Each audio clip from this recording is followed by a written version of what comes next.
क्या कार्रवाई करी है, कितने लोगों को पकड़ा है और अभी तक क्यों नहीं पकड़ा। दिनेश मीणा का सब परिवार नहीं लेगा और न ही पोस्टमार्टम होगा। अगर हमने सुन लिया कि किसी भी यहाँ एमएलए का या जनप्रतिनिधि का हल्का सा भी अगर हाथ रहा या किसी ने किंचित भर भी ये प्रयास करा कि आरोपी मेरे समाज के है तो मैं उन्हें बचा लूंगा, तो वो जनप्रतिनिधि भी कान खोल के सुन ले। इस मामले में अगर हस्तक्षेप किया तो इस बात को याद रखना। सबसे पहले तो बहुत ही निंदनीय और मानवता को शर्मसार करने वाली घटना है। इस घटना को लेकर पूरे राजस्थान में सर्व समाज में रोष है और इस दुख की घड़ी में हम सब जो यहाँ उपस्थित हैं इस पीड़ित परिवार के साथ में खड़े हैं। परिवार खुद को कमजोर नहीं समझे। मॉब लिंचिंग के दोबारा जो हमारे भाई के साथ में गलत तरीके से कुछ लोगों ने मिलके उनके साथ जो किया बहुत गलत किया, बहुत अन्याय किया। मैं परिवार को ढांढस बंधाना चाहता हूं, आप घबराओ मत। दिनेश के जो भी आरोपी है मॉब लिंचिंग में कोई भी नहीं बचेगा, सबको सजा मिलेगी। और हम सब यहाँ इसीलिए इकट्ठा हुए हैं कि चाहे आरोपी उनमें से चाहे कोई भी जात कोई भी धर्म का हो, चाहे कोई जाति विशेष समुदाय का हो, चाहे कोई यहाँ के प्रतिनिधि का प्रिय हो, कान खोलकर सुन ले। जो आप लोगों ने एक गरीब घर के बच्चे के साथ में अन्याय किया है इसके लिए आपको बख्शा नहीं जाएगा। अभी भी भाई का शव यहीं रखा हुआ है।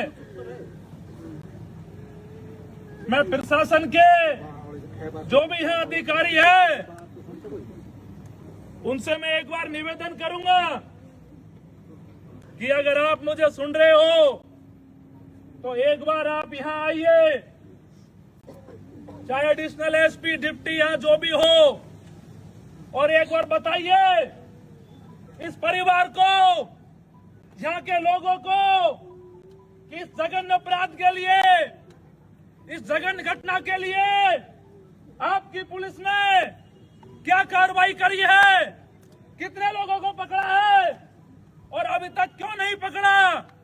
पुलिस वालों से भी मैं कहूंगा कान खोलकर सुन लेना। ये मत सोचना कि यहाँ किसी नेता का फोन आ जाएगा तो किसी जाति विशेष के लोगों को बचा लेंगे।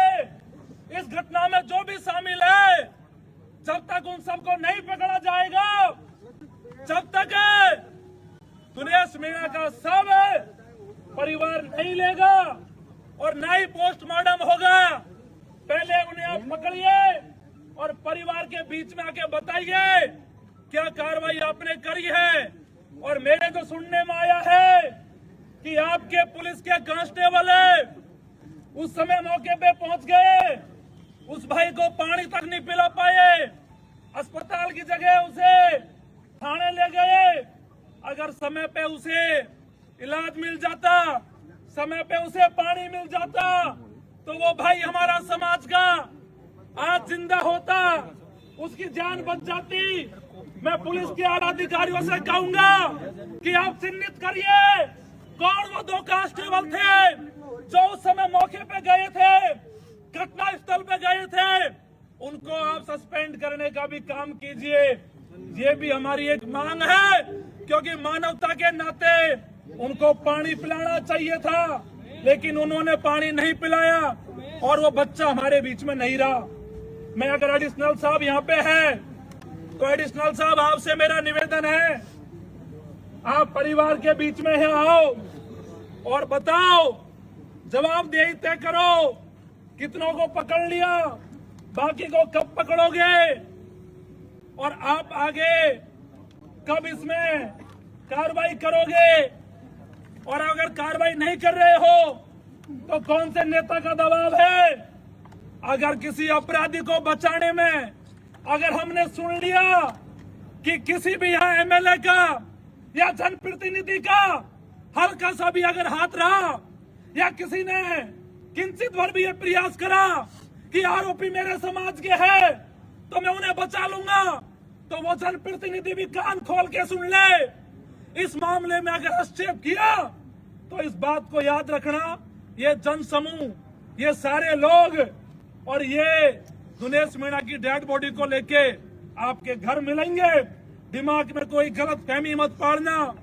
जातिवाद के नाम पे जो भी अन्याय, जो भी गलत किया जाएगा उसका पुरजोर तरीके से कड़ा जवाब दिया जाएगा।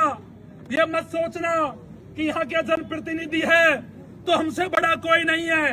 लोकतंत्र में जनता से बड़ा कोई नहीं होता। इस बात को भी कान खोल कर सुन लेना और पुलिस को निष्पक्ष अपना काम करने दो, पुलिस को निष्पक्ष कार्रवाई करने दो। एक भी मुलजिम, एक भी अपराधी बचना नहीं चाहिए। जब वो वीडियो मैंने देखा तो मेरी रूह कांप गई। एक कैसे सीधे से बच्चे को बांध के पेड़ के मॉब लिंचिंग के नाम पे, गलत सूचना के नाम पे, चोरी के नाम पे मार दिया जाता है। क्या बांदीकुई में लोगों की इंसानियत खत्म हो गई? इस प्रकार की घटना बहुत ही निंदनीय है और सबके सीसीटीवी फुटेज में, वीडियो में चेहरे क्लियर आ रहे हैं। पुलिस उनको आइडेंटिफाई करे और आपके पास में अभी समय है कि उन्हें पकड़ लीजिए। नहीं ऐसा नहीं हो कि पूरा राजस्थान का जनसमूह या उमड़ पड़े और कानून व्यवस्था फेल हो जाए और आप कानून व्यवस्था को संभाल नहीं पाओ। और मेरे भाइयों, क्या लोकतंत्र में क्या कुछ लोग तय करेंगे कि अगर कोई गलती भी थी तो वो न्याय देंगे? क्या ऐसे लोग क्या जज बन गए? क्या ऐसे लोग क्या कानून से ऊपर हो गए? मैं पुलिस से पूछना चाहता हूँ, क्या ऐसे लोग पुलिस से ऊपर है? क्या ऐसे लोग न्यायालय से ऊपर है? अगर नहीं है तो उन्हें पकड़ने का काम करे। और एक मांग जो परिवार कह रहा है मेरे से कि जिसने भी पेड़ के बांधा उस भाई को, वो व्यक्ति अभी तक आप लोगों ने उसकी जांच भी नहीं करी। अभी तक वो फरार है ना? कहाँ है वो आखिरकार? क्यों नहीं पकड़ा जा रहा उसको? क्या दिक्कत आ रही है पकड़ने में? तो यहाँ आके एक बार आप बताने का काम करे और नहीं फिर शासन हल्के में नहीं ले। अगर जनता ने मन बढ़ा लिया तो ये जो आंदोलन है, जो दिनेश मीणा को न्याय दिलाने की लड़ाई है, बहुत भारी पड़ जाएगी। तो आप समय रहते जल्द से जल्द एक बार सारी चीजों को परिवार के सामने रखें। और नहीं रखना चाहते हो, नहीं बात करना चाहते हो तो आपकी मर्जी है। आपके पास 10 मिनट का समय है। जो भी आला अधिकारी है यहाँ परिवार के बीच में पहुंच जाए। और नहीं पहुंचना चाहते हो तो कानून व्यवस्था बिगड़ती है। तो ये मत कहना कि मनोज मीणा ने लोगों को आगे भड़का दिया था। ये मत कहना कि मनोज मीणा ने यहाँ आंदोलन को उग्र कर दिया था। ये जिम्मेदारी मेरी नहीं होगी साहब, यह जिम्मेदारी आपकी होगी।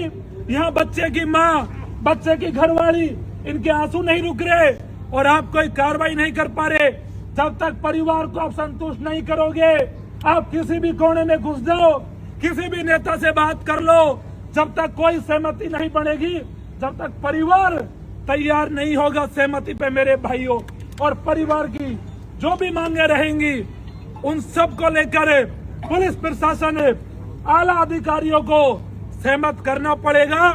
तभी जाके आगे कोई प्रक्रिया बढ़ेगी। और ऐसी घटना पे तो सख्त कार्रवाई अब तक हो जानी चाहिए थी। यहाँ बैठना ही नहीं चाहिए। ये मामला तो ऐसा है कि जो पूरे देश में सर्कुलेट हो गया तो पूरा क्षेत्र में इतने लोग उमड़ जाएंगे, इतने लोगों में गुस्सा आक्रोशित हो जाएगा कि आपकी पुलिस पर, आपकी सरकार पे संभलेगा नहीं मेरे भाइयों। 10 मिनट इन आला अधिकारियों को समय है। अगर इन्होंने अभी तक जानकारी अपने सामने नहीं रखी तो आगे अपन तय कर लेंगे क्या करना है। जो मजबूत लोग हैं उनसे मैं कहना चाहूंगा, ये लड़ाई इंसानियत की है। कुछ लोगों ने कायरतापूर्ण काम करके उस भाई की हत्या कर दी।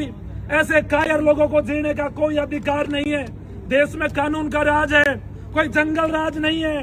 राजस्थान में कानून का राज है, कोई जंगल राज नहीं है।